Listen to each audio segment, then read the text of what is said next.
Welcome back to another Steady Wealth podcast episode, everybody. We are continuing to see a year unfold here in 2025 where a lot of risk assets are finding fresh bids. Among that, we see gold and Bitcoin and high beta equities, of course, also pushing higher. One of the questions that we are receiving a lot about is, I don't want to get rid of my stocks, so how can I add things like Bitcoin or gold or other stuff in there? And there are some ways of doing that. I think there's some solutions are more elegant than others.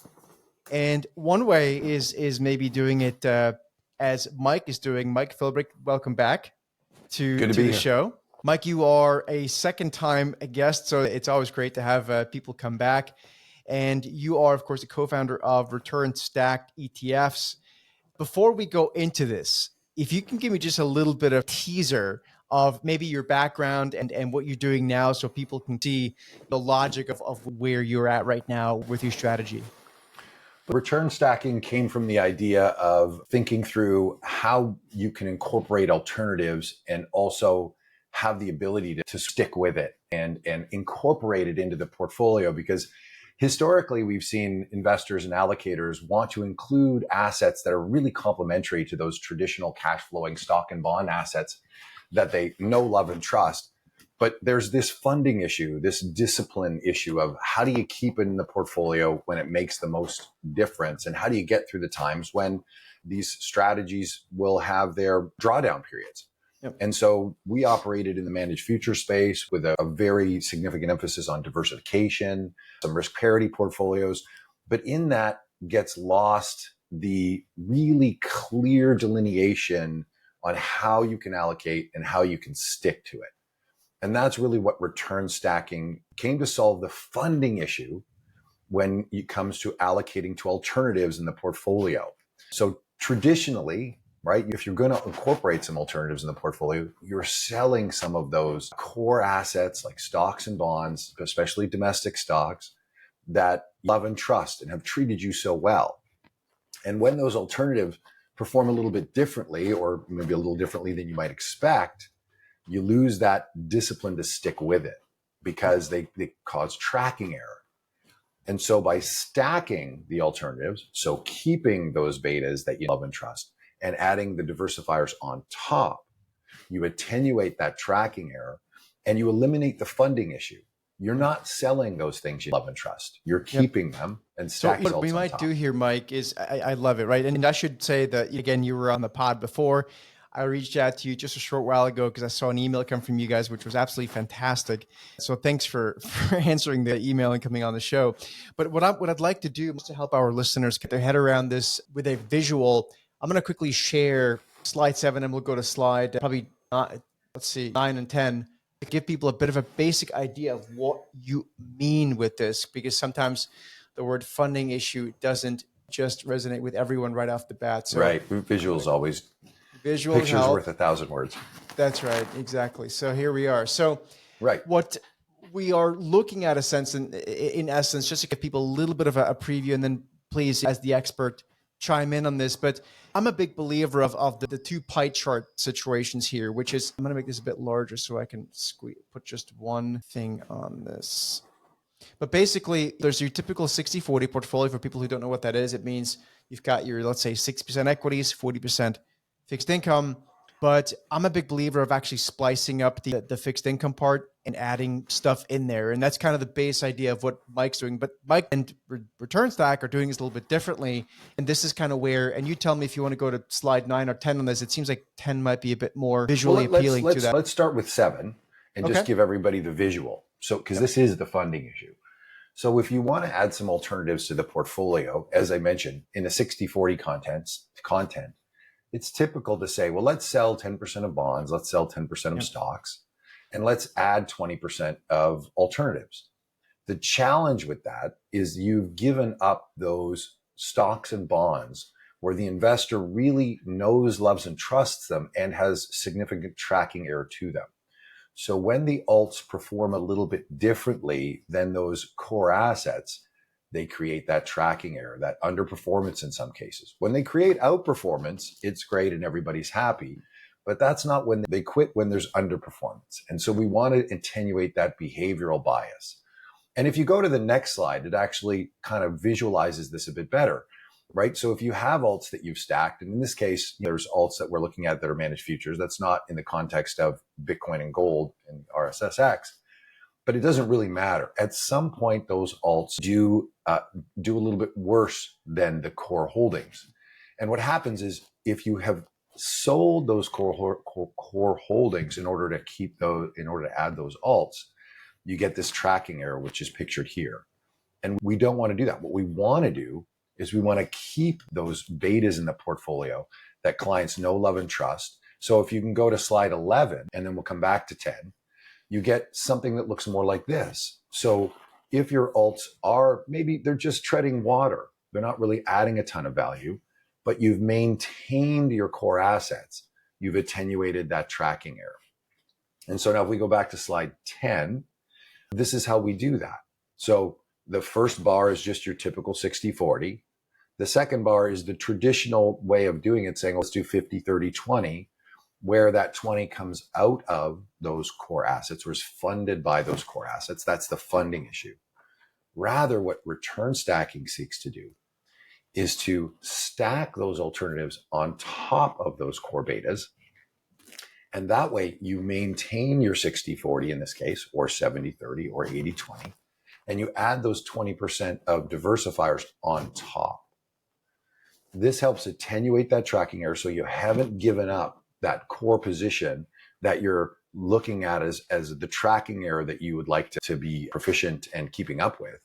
And you put those alternatives on top. So you've added this resiliency to the portfolio without taking away from those traditional assets that everyone is very enthusiastic about. I think, thank you for that, Mike. I think that should clear it up. I'm going to venture to say for almost everyone. I think this slide here really says it, right? This is the I love it and I hate it. Now we have the word alternatives there next to those love and hate, but you can replace that word alternatives with anything. However, I want to just quickly define alternatives, and it's a bit of a broad definition. It's getting broader seemingly by the minute. The reason we're showing you this is because when we talk about, I promise we're going to shift to gold and Bitcoin and stuff like that, we want to first explain to you what the concept is. So again, instead of having these drawdowns on the portfolio level because you've gotten rid or eliminated some of your stocks and bonds, particularly the equity portfolios, that is what people tend to want to hold on to as long as we're in a bull market. With return stacking, is essentially we can smooth that out and still have hopefully a better experience.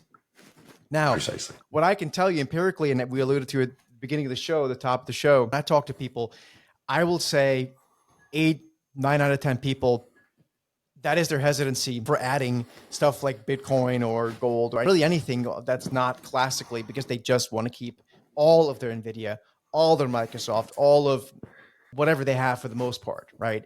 And so I think this is a really elegant solution. Right. I'll pass it back to you. And it doesn't matter what the alternative is. Eventually, right, exactly. It will perform differently than your base portfolio. Yeah. And that's where it creates the behavioral challenge and some of the tracking error. Yeah. And so whether this is, in this case, that's managed futures, but it doesn't really matter what the alt is. The alt is always going to have that variance. And so in the case where we're trying to add assets like Bitcoin and gold, these present some pretty unique challenges behaviorally. One is there's this challenge with adding Bitcoin to the portfolios, which is changing, and we'll talk a little bit about that. The other is that these two assets, I often hear about them not being cash flowing assets. Mm-hmm.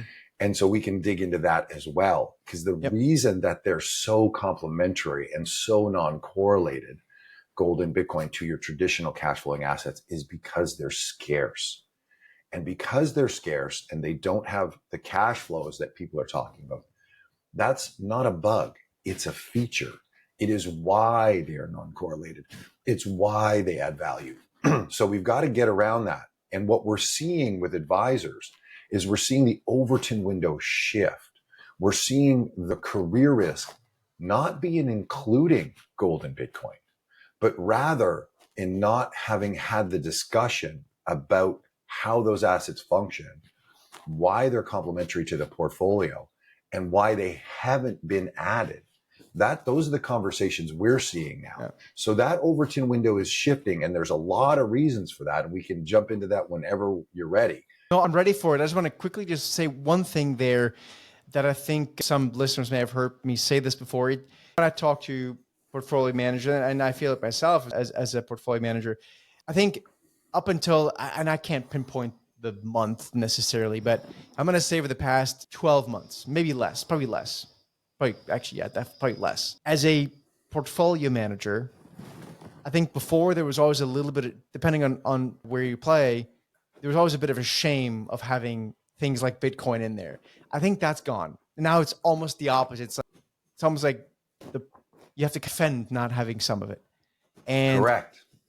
So, but anyway, let's continue with your thought there on the scarcity and some of those other things, because I think that really helps people.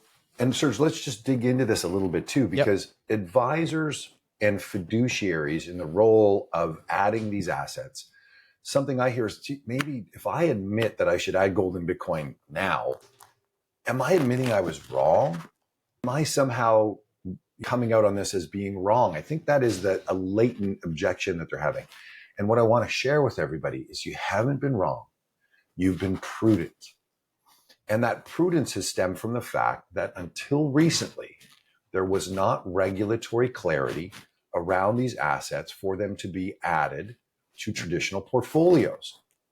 And that has changed. The new administration, through whether you're looking at the Genius Act, clarifying the use of stable coins, whether you look at the SEC speech from Paul Atkins and the clarity coming from the SEC on adding these assets to portfolios, whether you look at the addition of Coinbase to the S&P 500, or the executive order from Trump saying that these now can be added to 401k plans, right? So you've been prudent, and many large institutions have had the same exact issue dealing with this as a fiduciary because you did not have regulatory clarity, but now you do. And I think of the old John Maynard Keynes quote, which was, as the facts I change, what do you do, sir? Yep. So we have had a clear shift in the regulatory clarity with this asset class. And so advisors, allocators, and investors who haven't included them to this point have simply been prudent. But now it's also prudent. And as you've indicated, the Overton window or the opinion on this has changed. Now it's prudent to start adding these. You have clarity and you have cover from other institutions and other allocators and sovereign governments. The US is talking about a Bitcoin reserve, right? So there's a number of things that have fallen into place, and this has happened very quickly, and it continues to occur. And this is a prime directive from the administration, and it is coordinated. They're looking at all kinds of things, natural resource sovereignty, the build out of the power generation and data centers to support AI and digital assets. All of this is happening, and it's coordinated by the administration and allowing you to get these assets into the portfolio. And that's why the Overton window is shifting. It's also, I think, when I listen to clients talking about allocating to Bitcoin and gold, it typically there is it's too late. Hasn't it run too much? Which, first of all, that's a time frame question, right? However, I think more than anything, the point here is now we have another asset class, and we can call, I know it's Bitcoin specifically is labeled a commodity, but it's not really a traditional commodity. And I know there's obviously softs and different metals and whatever, so it's kind of different things. So I think you have to think about it as another asset class. So if now every fund manager has to start allocating a little bit to this new asset class, right? Aside from the fact that may be bullish, I don't want to take sides here at the time for the purposes of this. The fact is that it's becoming a standard slowly but surely in a lot of portfolio diversification strategies, right? Correct. And Go ahead. No, please. If we look at from the perspective of an efficient market hypothesis, and we look at the assets, and let's assume there's about 100 trillion in assets in the world, and you look at Bitcoin and digital assets, they're about 3%. They're about $3 trillion. So from a market cap perspective, you should have 3% Bitcoin in your portfolio. And if you don't have 3% Bitcoin, you are making a market call. You are market timing, and you are deciding to not have any exposure. And that effectively is keeping your portfolio short. This is at the same time that 95% of Bitcoin has been mined. There will only be 21 million coins, but still less than 5% of portfolios own Bitcoin. Yep. And we just talked about those large institutions who have not allocated because they required regulatory clarity, which they now have. Yep. Now, those institutions move at the rate of quarterly meetings. Yep. It's going to take them time to get this through their boards and get the allocations happening. So this is, you are too late. And let's not do market timing. Let's just understand that a market cap weight would be 3%. Yep. So now we have to think about how do we get to that 3% level in order to match what the market cap weight is in the But I think that's why it's portfolio. so important not to look at this as, hey, Bitcoin's rallied a lot or gold's rallied a lot. It's more about, it's an asset class that's now gotten a regulatory approval and the tailwinds from an allocation perspective. So it's just a different, I just want to reiterate that because it's a lot of the questions we're getting is more performance-based, short-term based versus structural in nature. Some of these shifts have been. Correct. And the other thing is, okay, well, let's talk a strategy. How might we start to allocate? And I would argue, okay, well, you're at 0 and you should be at 3%. So you could take the cold bath and jump to 3%, or you could have a plan to start to allocate over time. Let's say you want to start to allocate over the next year and you start with 1%. And you start with a position in the portfolio that you can start from a position of strength. I'm going to start with 1% because if it goes down by 50%, that's 50 basis points to the portfolio. I can handle that. And I can rebalance to that because I want to rebalance asset classes when they're having normal course drawdowns so that I have that allocation when they have those explosive performance opportunities. And so let's start from a position of strength, put an allocation in that you know you can. Then as that starts to work out and you build intuition and you build your client's intuition or your own intuition, let's sin a little. Let's not rebalance down, or let's add to those positions that have profits and add from a position of strength. Mm-hmm. So really just thinking through, okay, I've had a regulatory shift. What's my allocation? Was I an early adopter? Do I have more? Where am I? Okay, I'm a little underexposed. So let's start small and let's start building it.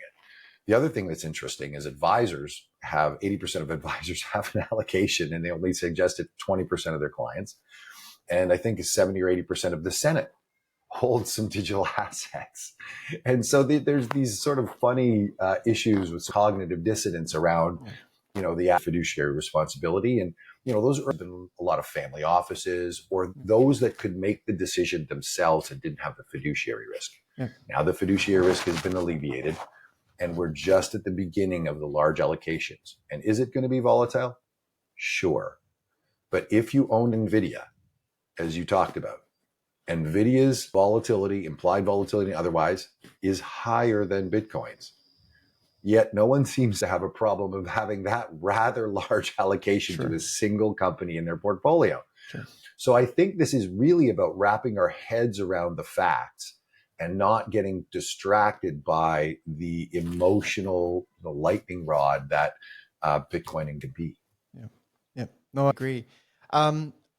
What else? I think one thing that I feel wonderful. Well, first of all, let's talk a little bit about your solution to this, right? I mean, obviously you've the elegance of essentially, getting a funding problem by layering the top. Do you want to go just in a little bit of detail? Because people are wondering where you just randomly grab 20% from. I think it might be an interesting question to answer. So if to slide 19 might help a little bit. Yep. So what we thought, so we want to have that dollar of S&P, those US large cap stocks. And on top of that, in the RSX ETF, which is the US stocks and gold and Bitcoin ETF, what we do is we add a layer of $1 exposure to gold and Bitcoin.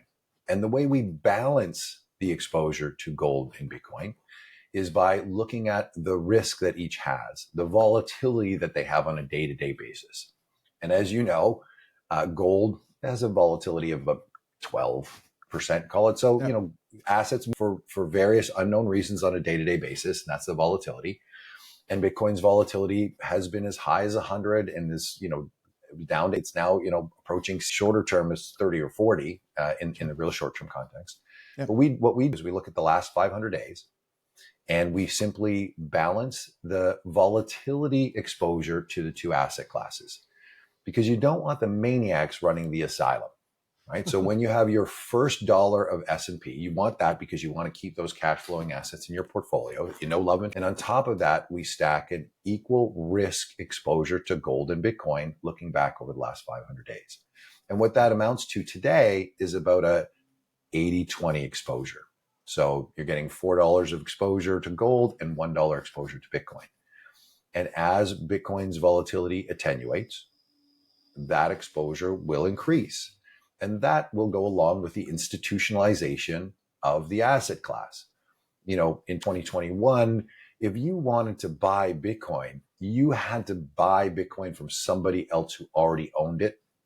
And there wasn't the depths of ETFs which then leads to futures being laid on top of that, being able to hedge those coins back in derivative. And so that institutionalization of any asset class, as it's adopted more broadly, starts to attenuate the volatility. And that's exactly what we're seeing in Bitcoin. Yeah. So over time, if the Bitcoin volatility continues to attenuate and it becomes this institutional asset class that people start to know, love, and trust, what you'll see is the exposure to Bitcoin start to reflect that in the portfolio because its volatility has come down. Yep. And so what we've got currently is an asset that where you take $1 of your S&P and you're going to get $4 or $1 of the S&P, you're going to get $4 or $8 of exposure to gold and $2 exposure to Bitcoin. So, if you 10% allocation, you've got a 2% allocation to Bitcoin and 8% allocation to gold. If you do 15, then you get to market cap weighting. So you at least got that 3% exposure to Bitcoin in the portfolio, and it adapts as the market moves and changes. Now, if volatility increases dramatically, then it's going to attenuate. So it gives you this ability to have exposure that actually adjusts to the volatilities of the marketplace. I think a lot of people are probably asking, well, how do you, it sounds complex to do. And always in these podcasts, I'm not for this podcast. You're not paying me. It's just informational. I just happen to like what you do. RSSX is the return stacked ETF that essentially has, what's the equity income allocation to RSSX? Is that 60-40 too? No, it is U.S. stocks, basically U.S. large equities. Cap stocks. Yeah. Okay. What we want to do is we want to make sure that we look at is how do you add it to the portfolio, and how do you do that easily? And we're trying to make it as simple as possible. So let's say you've got your 60% allocation to stocks, and you want to give that up, but you want to get to the 3% market cap weight. Yeah.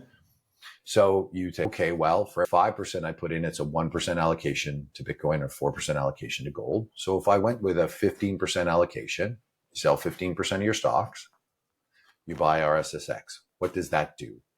First thing that does is it gives you back that 15% of S&P exposure.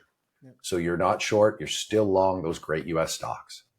And then it layers on top of that the exposure to gold and Bitcoin in about 3% to Bitcoin and about 12% to gold. Okay. And those are pretty good long-term allocations that help attenuate risk and also cover some of the blind spots that those traditional assets have. Remember, gold and Bitcoin are scarce assets. And the fact that they don't produce cash flows, and we can get into this a little later, is the reason that they add this non-correlated stream of returns to the portfolio. Yeah. So 2 points, and let's talk about the scarcity value, because I think a big point that I really enjoyed in your number one, for people, and this is not advice, it's just educational here, for people looking for sort of like a allocation to stocks, ETF, and stocks, US stocks, Bitcoin, and gold, RSSX might be something to take a look at. Number one. Number two, why is the allocation, I'm just quickly, Mike, for people, what's the allocation in RSX to Bitcoin 3% versus, did you say 9% to gold? Something like that? 15%, then it would be 12. Let's do 8 and 2. So 8% exposure perfect. to. So 8 and 2. So why is it more to gold than Bitcoin? It has to do with the volatility, right? So that right. The big aspect, just people understand, because Bitcoin, as much as the volatility has come down a lot, as you say, Mike, it's something still more volatile than gold, right? So it has to do with that. Correct. So you kind of volatility rising. Right. But you got the maniacs running the asylum. Yes, So exactly. I think you say if you that put a very. dollar, if you put a dollar in gold and a dollar in Bitcoin, well, then, from a risk rated perspective, you have 4 times more exposure or contribution Yeah, to of that volatility than you do to gold. for sure. It's a fine way to do it. It's just, how are you going to think through that? Yeah. It's you have to be able to sleep at night still. I think it's a bit of a and that of course now you're getting into how you can't touch on here. That's a personal situation. Yeah. Quickly, a very important point. If you don't mind talking a little bit about the scarcity value of those two assets, Bitcoin and gold, Yeah. at least that's how they're currently being looked at. What are your thoughts there? Well, this is a key point. And the idea of scarcity in a where we have a currency regime that we're moving from maybe a 2% inflation rate to a higher inflation rate brings a very unique value set to the portfolio. So you have to remember that. Stocks and bonds are tied to things like earnings, interest rates, credit spreads, and growth expectations. So they're tied to a set of economic factors that are very different than scarce assets. Gold and Bitcoin respond to scarcity, trust, to demand safe havens, to things like inflation debasement, geopolitical risk, and fiscal dominance, all of which are things that are starting to occur today. We're not really in a disinflationary growth boom as we have been in, sort of 2022. What we're in now is something that resembles more of a currency debasement scenario. The volatility of inflation itself is much higher than it's been historically. We've got geopolitical risk, and we've got, fiscal, where you're seeing governments start to intervene in markets more and more. So those types of economic factors have clear impacts both on stocks and on these scarce assets. And so remember that stocks and bonds can be issued at will, right? If a simple example is, if more iPhones will be produced to meet the demand for those iPhones. If we require more oil, more wells will be drilled in order to bring more supply online. If we require more copper mines will be constructed. If we require more Bitcoin, 95% of the 21 million coins have been mined, and the inflation rate is very, very low. So it will not be produced. Gold is the same. Gold has a stock of all the gold in the world, and it added about 2%, 1% to 2% a year is added. So you cannot just produce more of these assets out of thin air. And in a time where we have the debasement of currency and a fiat currency world where we can print money ad nauseum, these scarce assets provide that value because they cannot be printed. And I'm using air quotes. They cannot be created out of thin air. Thus, they must be bought from someone who already owns them.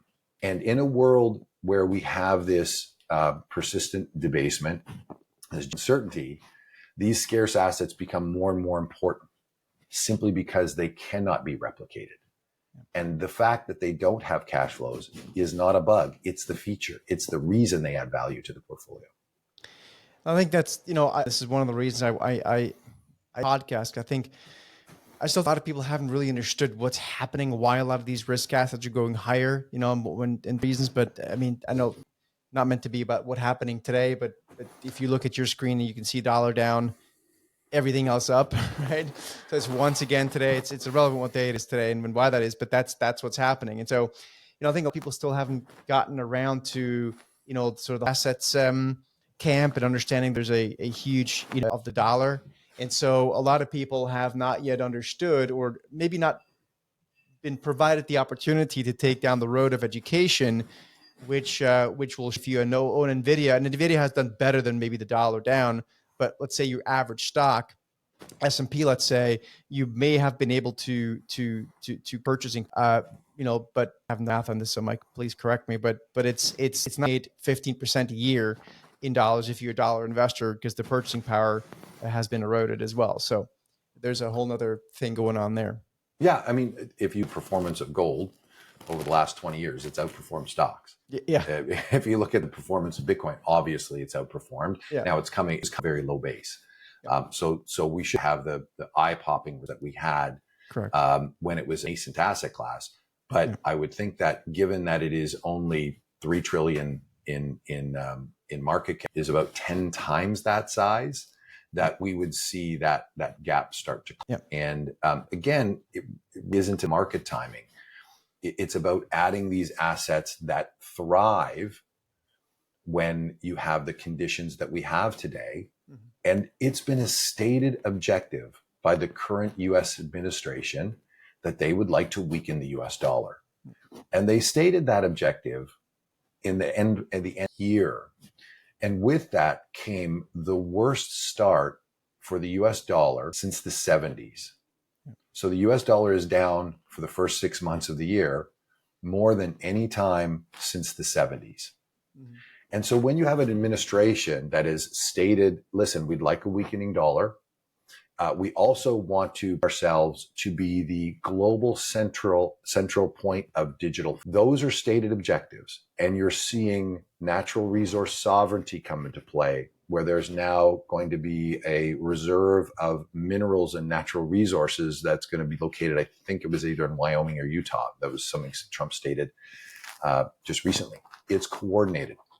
And Bessent saying, we're going to roll our debt at the short end of the curve. And they anticipate that the stable coins are going to sop up a lot of that excess liquidity. And so the US hegemony is eroding. We're moving to a multipolar world where we have to deal with China and other areas of the world. And the BRICS want a different currency with which we're going to denominate all these natural resources in the world. And so if the US cannot be the hegemony and can't control the currency, what they've decided to do is control the platform. It's the only open architecture currency in the world. Can't do it. Japan can't do it. Europe's not going to do it. And the US is repositioning itself, because if it can't control the currency, it's going to control the protocol. What's that going to require? It's going to require the build out of a power, electrification, power, super generators, all that sort of stuff. And that stuff is going to run on digital rails, right? And Bitcoin is going to be the store of value on those digital rails. And the administration has stated this, and it's a coordinated effort to do so. That's why we have the regulatory clarity is allow investors to start to incorporate these assets in their portfolios to make sure they've got this extra leg of diversification. I think that really puts a nice bow on it. I couldn't have said it better. That requires an adjustment to the portfolio, but I think you said it a bit more eloquently. And return stacking allows you to keep those assets, those cash flowing fund assets you know, love, and trust. Resilience that comes from scarce assets on top. And the other benefit that comes from this when we're doing it for you in the RSX ETF is that we're doing the rebalancing. So you don't have to worry about that, because one of the tailwinds that comes from diversification is a diversification bonus from rebalancing the portfolio. When Bitcoin skyrockets up, it's going to have it distributed back through to gold and stocks. And when stocks skyrocket up, they're going to redistribute back to the balance that we've stated. And gold is the same.